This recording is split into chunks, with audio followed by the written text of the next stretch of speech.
welcome back to another episode of The Salisha Show. This is like a special series that we're doing backstage. What are we calling this? I don't know. Backstage at the Britney musical or something like that, where I get to sit down with my awesome castmates, which is a blessing for many reasons because my cast is phenomenal. Like on stage, they're phenomenal, but off stage, they're phenomenal. We've got a good group of humans, and it's such a blessing to go to work and like your co-workers. I just told my guest, who I'm about to introduce to you today, like, don't let me go over 30 minutes. I can talk to you for hours because it's true. It's like when you like somebody, you can talk to them forever. And so, yeah, that's no exception. Okay, so my guest today, she's a singer, a dancer, she's a phenomenal actress. A musician. She's performed in Allegiance on Broadway. Other credits include Chicago, Jekyll and Hyde, Man of La Mancha, Beauty and the Beast. She plays piano and oboe. And oh, you guys, she was top 10 at Miss Arkansas in the Miss America organization. I love her because she's fierce, down to earth, and she works her butt off. Let's talk about that work ethic. In Once Upon a One More Time, she plays Princess Belle and understudies Cinderella. Please help me welcome Belinda Allyn! The crowd goes wild! Aw, thank you. Good. Man, you dug deep for some of that. That's some website shit. That is some website shit, for real. I love you so much. I love you. Thank you for getting up early. I know we're recording this during previews. Okay. We have rehearsal right after this. We do. Yeah. So thank you for getting up early. Of course. And coming by the studio. The apartment. P.S. So can we start with you're playing Princess Belle in this show? Mm-hmm. And you already told me a little bit the story of how that happened. What is the story behind being Belle in the show? Behind being Belle in the show. So when I went in for this, now like 2 years ago, which is crazy. Wow. I had just finished playing Belle at Paper Mill, and I had originally gotten sides for Sleeping Beauty, who is played by the beautiful Ashley Chu. Nice. And after I went through the whole process, they later gave me Cinderella sides, and in one of my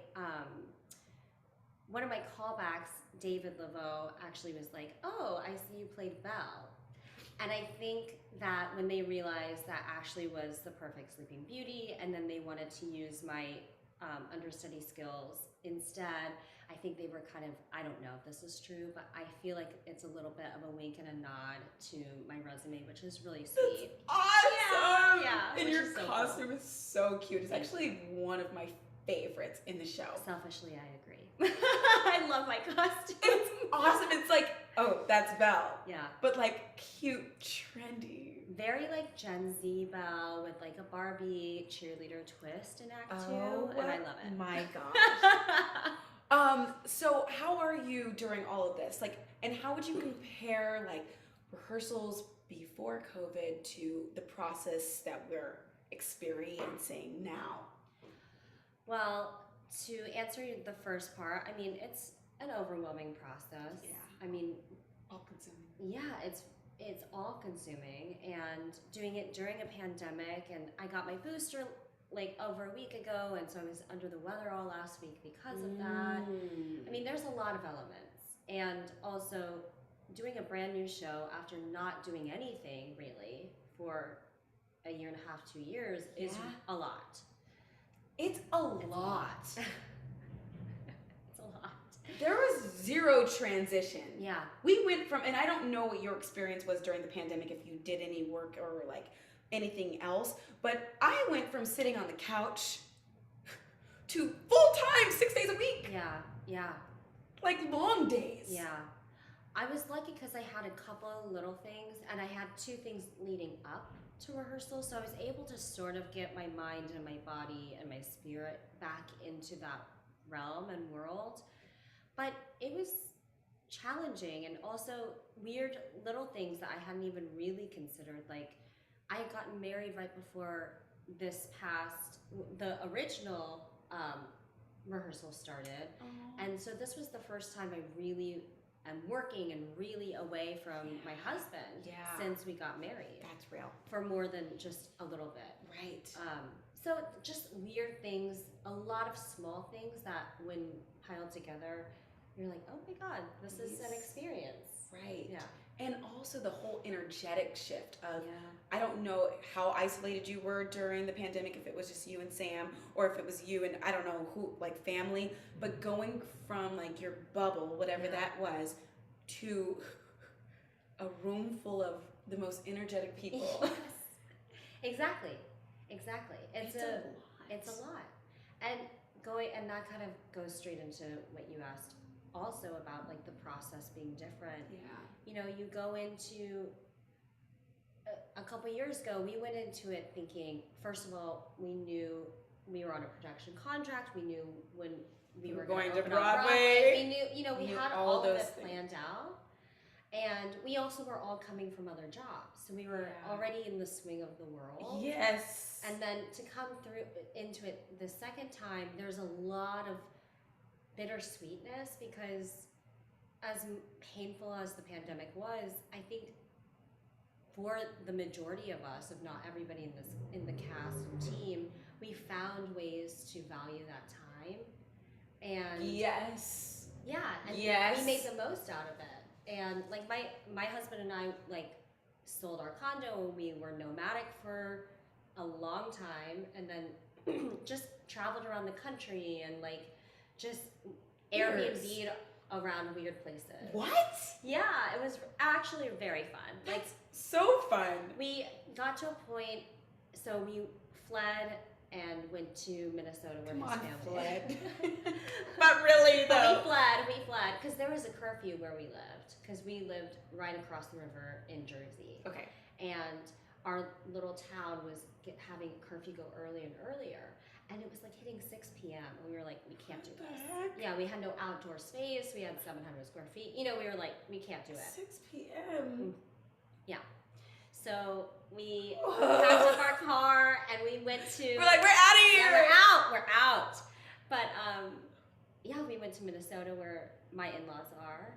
Accidentally lived in their basement for 3 months. Great. I remember this when we were doing our cast workouts. Yes. Like, where are you, Belinda? Yes, just tucked away in the basement. So after that happened, we came back to Jersey, and it was just miserable in that small space with no outdoor space. Right. And we kind of decided, okay, we have two options. We can either be miserable and wallow in the misery of this, or we can try and make an adventure out of a bizarre situation and take advantage of my husband being able to work from anywhere. And that's a blessing. It is. It really is. You guys are really hot. Belinda, like, you are hot on your own.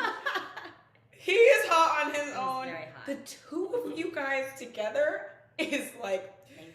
It's kind of overwhelming. Oh my God. It is. I was like, I saw you guys at the Christmas party. I'm like, not the Christmas party, Thanksgiving. I'm like, yes. Oh. It's cute. Thank you. So congratulations on your union. All of the things. You mentioned having a plan, and then the plans being thrashed. Mm-hmm.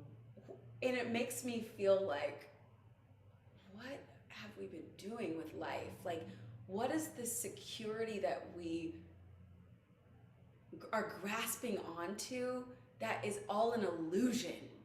Like, we had Broadway contracts signed in months in advance. I was like, great. Let me plan my life. Let me incorporate myself, like, do all these things. Mm-hmm. And then pandemic came out of, to me, nowhere. Mm-hmm. It's like, what is there a silver lining in this? Is there something that we can learn from this? Yeah. I mean, I do think that there is. And I think that, I think you found yours. I mean, Oh, I know. you have a man. I got to meet Andrew. Yeah. Oh my gosh, I love him. He gets on my. No, he doesn't actually. I wish I could say something negative, but I don't. I really do love him. I know you do, and that's amazing. It feels weird to be so mushy. Who cares? That's good. That's what he said. He was like, "Why not?" I'm like, you don't care that I'm like mushy? Who cares? Isn't that? I mean, it's one of those things that you don't understand the love songs till you have it, and then you realize, yeah, it makes sense. Yes, our whole cast is like almost basically booed up. Yeah, And everybody. Amy was like in the dressing room. Were you in the dressing room when we had this conversation? I was in you guys' dressing room. And Amy was like, I just love how we were like all booed up. And Wanda was in the corner. She goes, ahem. That's so funny. Oh my god. Yeah, most of us are, yeah. Which is kind of nice, because then there's no like shenanigans. Right. We're like, yeah, we can go out for one drink, maybe. Yeah, and then we all want to go home. We want to go home, right? I've never been in that situation. I know, it's kind of crazy. But did I cut you off earlier? Anything? No. Okay, so another question before we talk about Miss America, because I'm absolutely going to ask her about Miss America. When you're understudying Cinderella, this is my first time taking a swing job. I have no idea what I'm. Well, you're doing a great job. I'm like, how does this go? You mean I could just happen to go on whenever? Like yesterday, Belinda, I was called at 12:45, and I was like, oh, Belinda's in a fitting, or Lauren's in a fitting. I might need to go on. I was almost late to work. I was pedaling so fast. I left at 12:35. I was sweating. I left somebody in the dust. I was like, see you later. Got to work, put my mic on, and Lisa was like, oops, meant to call you at 1. Sorry. I'm done. I was like, cool. All that stress for nothing. Is this swing life? Is that what this is? Yeah, it can be. Cool. It can be. Just constant panic, constant stress. Okay, so my question for you is, when you are hearing, because you're on stage every night, Yeah. when you're listening to Briga do Cinderella, her version of Cinderella, how do you, because you've got your very own Cinderella, and I've seen you, I've watched you, I've got to feel your energy in it. It's so strong and powerful and good. Thank you. How do you keep that when you hear a different show every night? Yeah.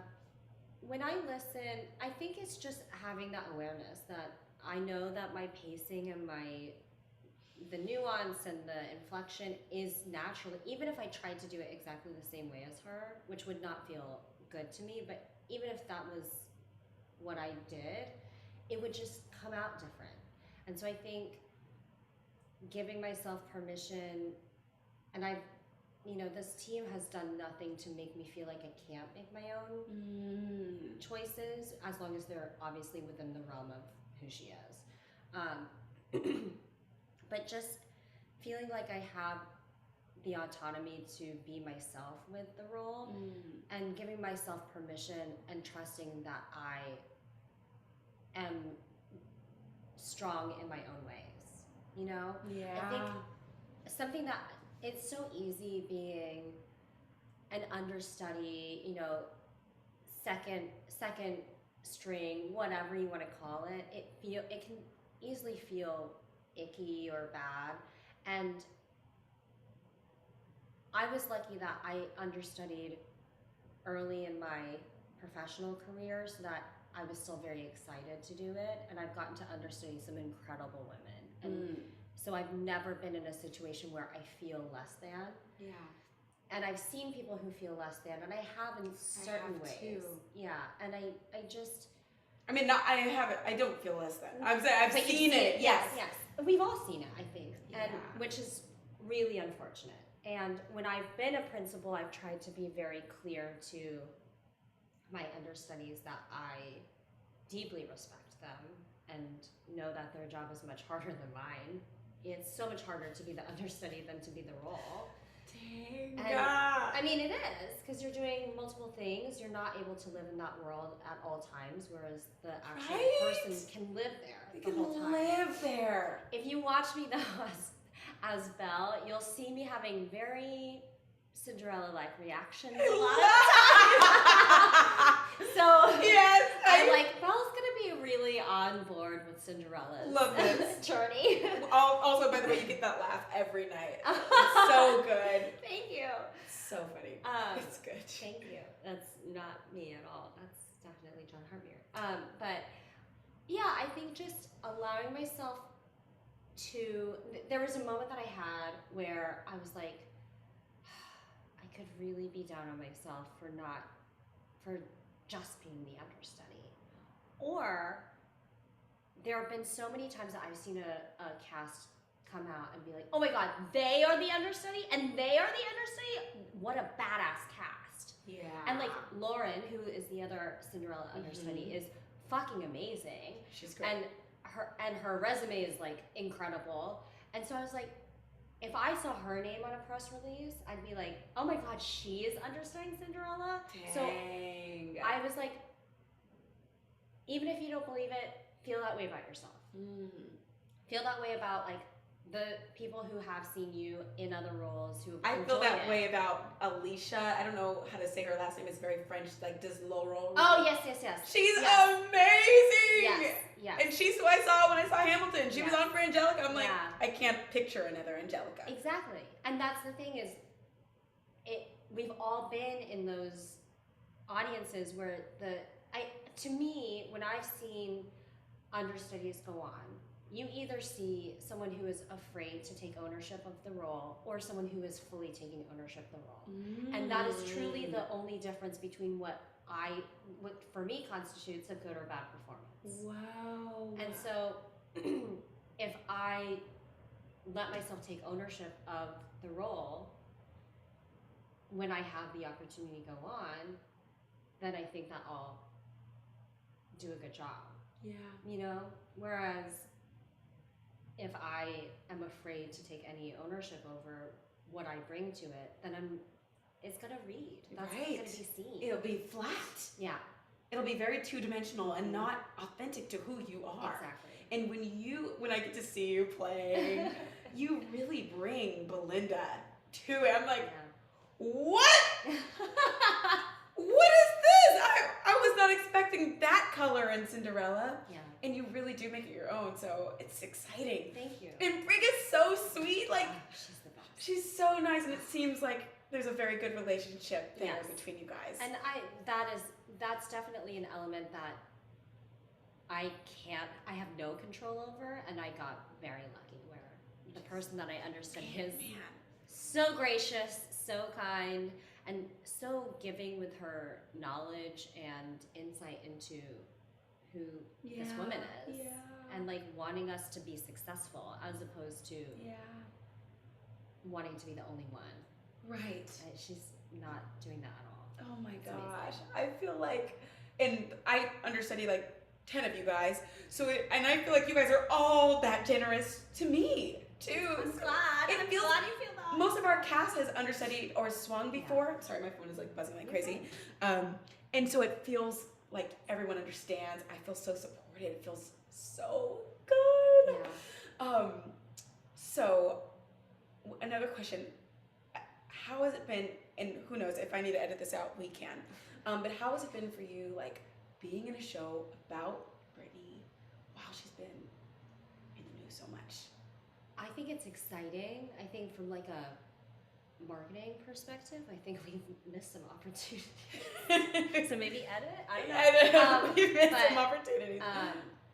I think there's a lot that could be very precarious that we're not aware of. But I do think something that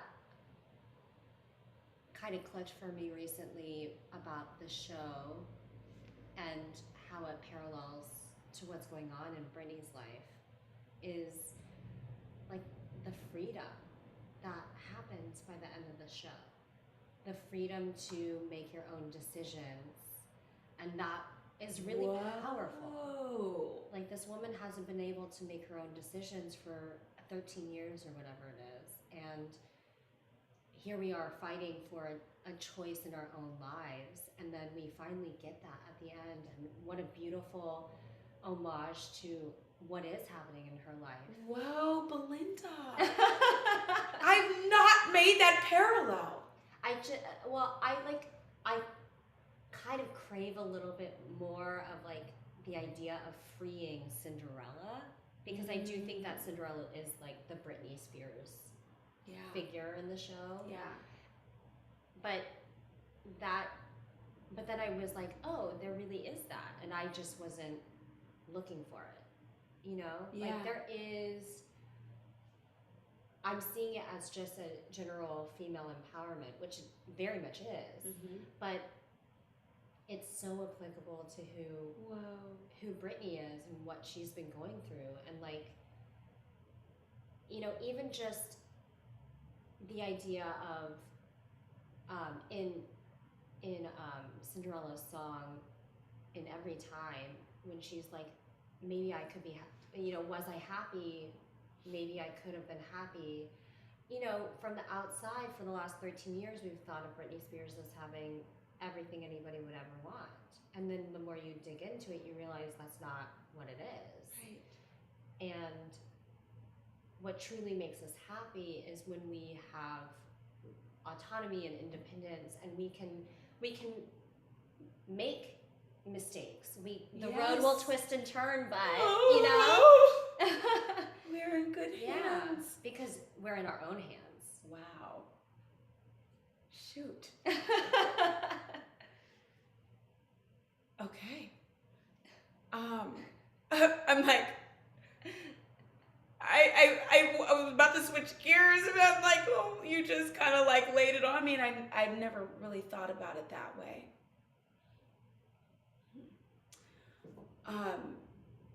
I am going to ask you now.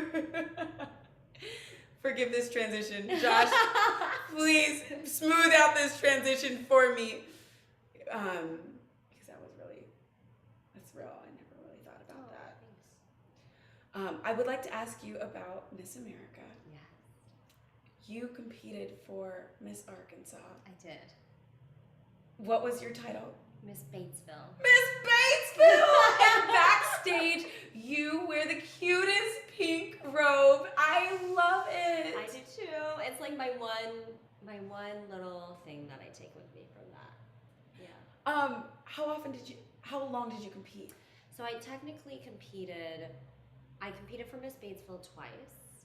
My first year I didn't win due to like, so you're familiar with America scoring and how it works. Yes. So for those of you who don't know, when you go to a pageant for the Miss America organization, it might have changed. I don't know. It's been so long since I've been involved. But how it used to work is everyone would compete. They would get scores. Then those scores, whoever had the highest score in each category would win that category. And then at the end, the scores get scrapped, and the judges just rank who they like the best. They rank their top 5 or 10. Yes.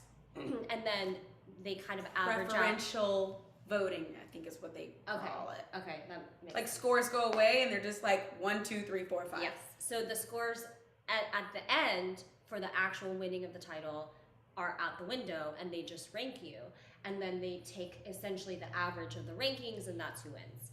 So I was in a very, very tiny pageant, and there were only like 3 or 4 of us, maybe 4 or 5 of us who competed. And there were 5 judges, and 2 judges put me as first and another girl as second. And then, so it was me, and then contestant A and contestant B. Okay.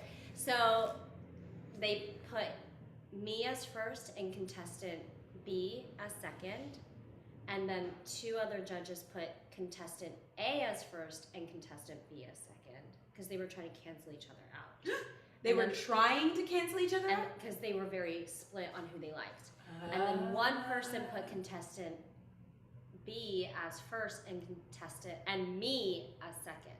So what ended up happening is contestant B, who no one actually necessarily thought should win, won because she was second place and everybody else. Oh!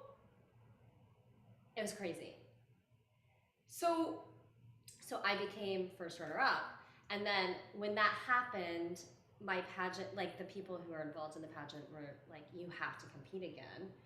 And so I did, because I had never done theater before college, and so I was too scared to try and do like the summer stock auditions. I wasn't ready yet.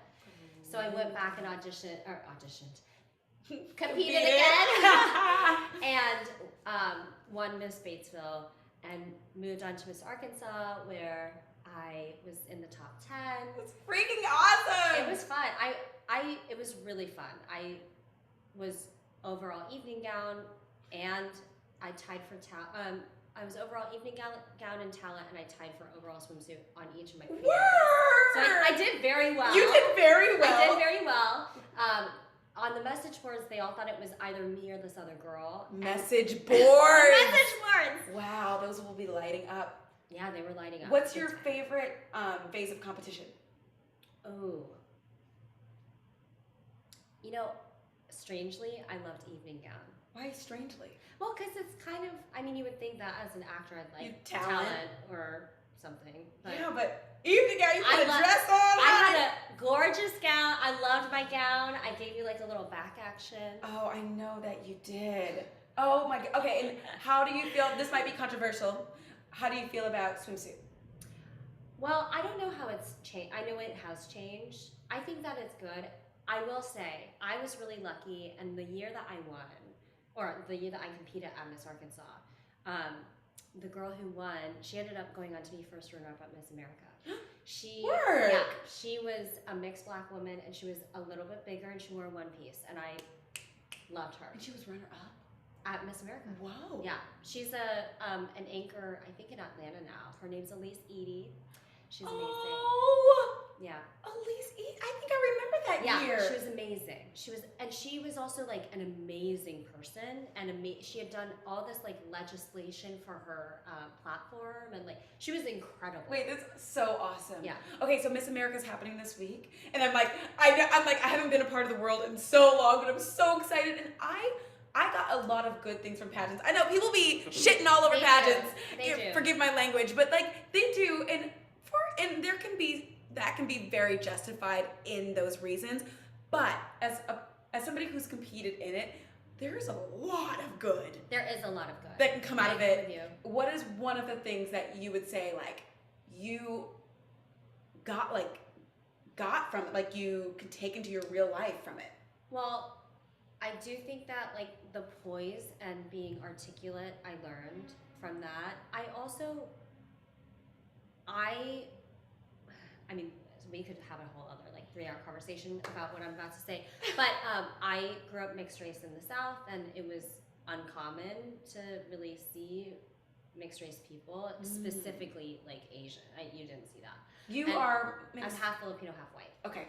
And I also moved to the South later, like I was 10, and most people grow up there their whole lives. But anyway, I did not fall into the conventional definitions of beauty, and did not see myself as beautiful. I didn't think I was, I don't know, I didn't really have body dysmorphia to the point where I really thought I was horrendous, but I also didn't think that I was beautiful, because no one thought I didn't think that people thought I was beautiful. And so doing the pageant was kind of helpful in that, because I was like, I am beautiful, and you don't have a choice but to be confident. You don't have a choice. You don't have a choice. Yeah, you're put into a room with some of the most beautiful women, and it's either you sink or swim. If you can dig deep. That I felt the same way. Yeah. I'm surrounded by these women who are so gorgeous. How do I fit into this? I'm very average looking. And I learned, well, that's what I was thinking, and sometimes I still feel that way. But you learn how to okay, well, what do I bring to the table? Yeah.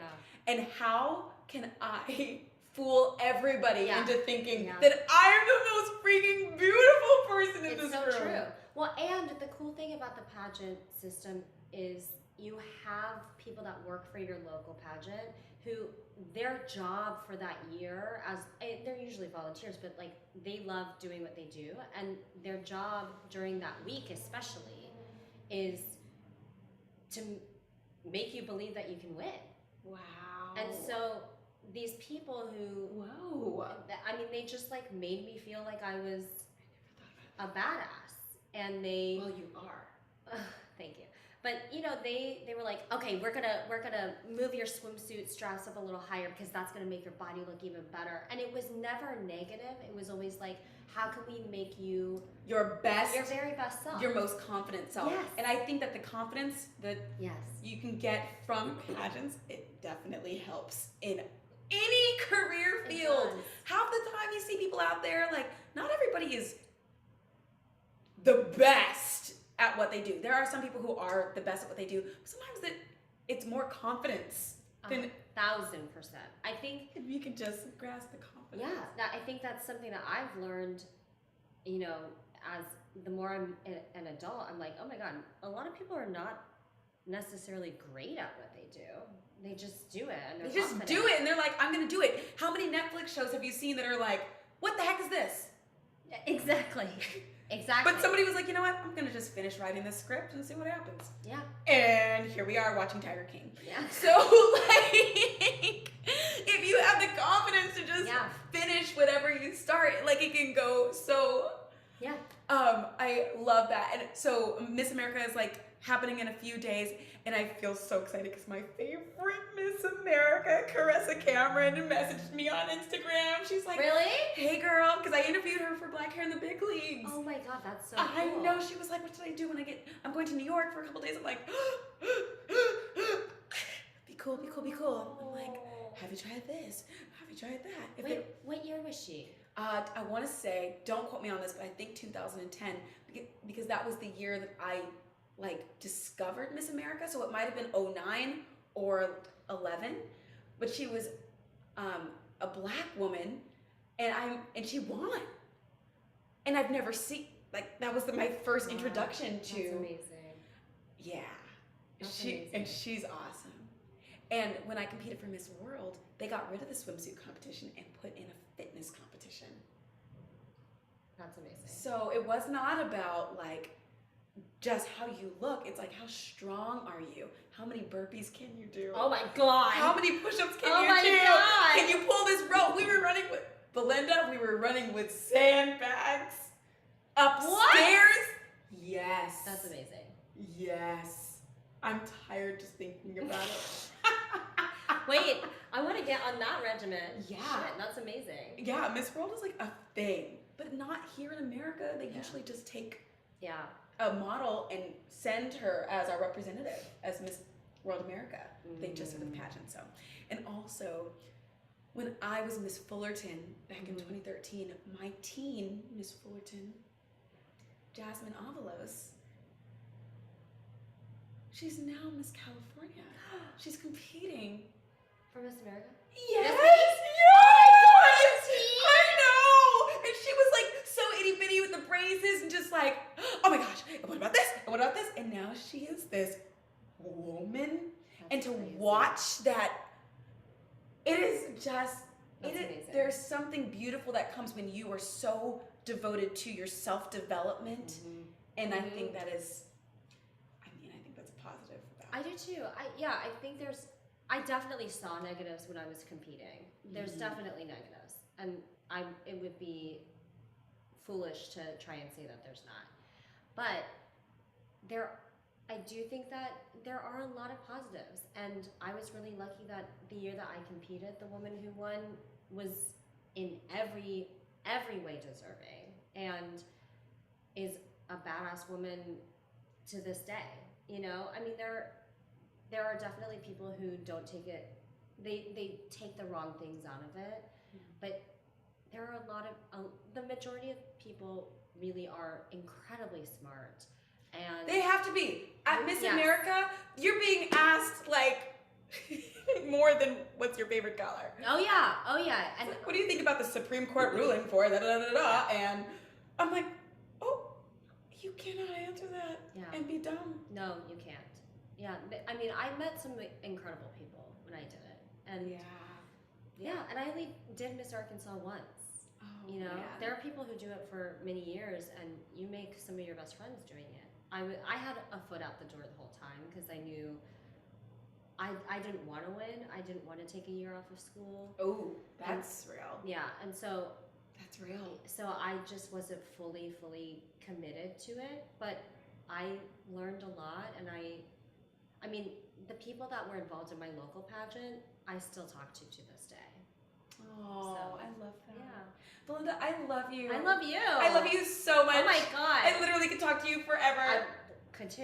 And and I know we didn't touch on this, but like there's a character in our show whose name is Belinda.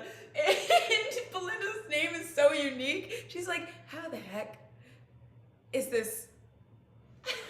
But I love Mimi, so it's okay. Mimi's But great. I know, it's so so bizarre. I've never been in a show with another Belinda, and I've always been like, what will I do?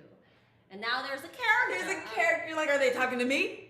And I feel the same way when they say Celine or Aisha. I hear Salisha. Oh my God, yeah, that's confusing. I know, Celine.